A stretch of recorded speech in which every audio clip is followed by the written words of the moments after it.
All right, here, guys, we're going to address the monetary policy tools by definition. Um, the first is reserve requirements. And so the Federal Reserve requires most financial institutions to keep a percentage of customer deposits in the vault or as a deposit in their account with the Federal Reserve. Banks cannot lend out these reserves. And remember, the current amount is 11%.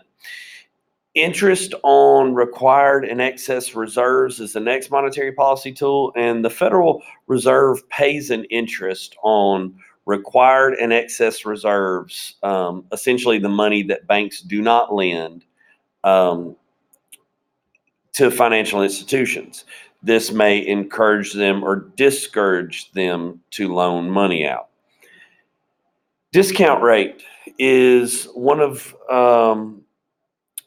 the roles of the Federal Reserve is to be the lender of last resort. So, for example, if financial institutions cannot borrow from each other, they may need to borrow money from the Federal Reserve. And interest rates charged by the Fed when lending to a financial institution is called the discount rate. So, the discount rate is the interest rate that your local bank may pay to the Federal Reserve to borrow money for a short period of time or sometimes a long period of time.